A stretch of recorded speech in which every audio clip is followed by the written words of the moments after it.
இந்த படம் வந்து ஆரம்பிக்கும் போது சிவகுமார் கதை சொல்லும் பொழுது நான் நல்லா சிரித்தேன், என்ஜாய் பண்ணேன்.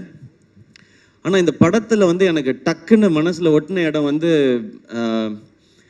ராதிகா மேம்கிட்ட கேட்பாங்க பசங்க எல்லாமே. வார வாரம் பாலசரவணன் கேட்பார், வார வாரம் ஞாயிற்றுக்கிழமை மதுரைக்கு போனியே, எங்கே தான் அத்தா போனேன் அப்படின் போது எனக்கு ஒரு க்யூரியாசிட்டி.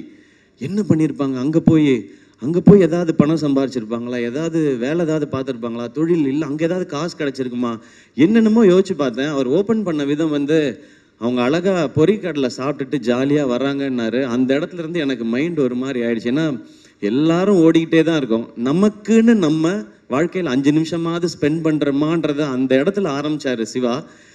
அது எனக்கு அப்படியே எனக்கு இப்போ சொல்லும்போது எனக்கு சிலிர்க்குது. அங்கே ஆரம்பித்து அந்த கதை வந்து போயிட்டே இருந்துச்சு. அந்த இடத்துல முடிவு பண்ணிட்டேன், இது பயங்கரமான தாட்டுன்னு. ஏன்னா முதல்ல நம்மளை நம்ம சந்தோஷமாக வச்சுக்கிறது தான் முதல் இதுன்னு நினைக்கிறேன். இந்த வாழ்க்கையில் நம்ம என்னைக்காவது எவ்வளவு நாள் வாழ்க்கையில் நம்ம சந்தோஷமாக இருந்திருப்போம், இல்லை எத்தனை முறை நம்ம நிம்மதியாக ஃபீல் பண்ணியிருப்போம், அப்பாடா ஓகே. ஏன்னா பிரச்சனை இருந்துக்கிட்டே தான் இருக்க போகுது, அதுக்கு நடுவில் நம்மளை சந்தோஷப்படுத்திக்கிறதுன்னு ஒன்று இருக்குல்ல. அதை இந்த படத்தில் சிவா சொல்லும் போதுலேருந்து எனக்கு இந்த படத்தோட பெர்ஸ்பெக்டிவே மாறிடுச்சு.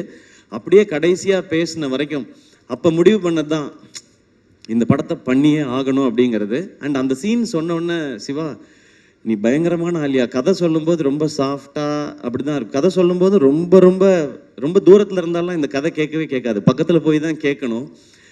அன்னைக்கு ஆரம்பிச்சது, அன்னையிலேருந்து நான் வந்து இந்த படம் ஜெயிச்சிரும், ஓடிரும், லாபம் வந்துடும் அந்த ஆங்கிள்குள்ளே நான் இல்லவே இல்லை.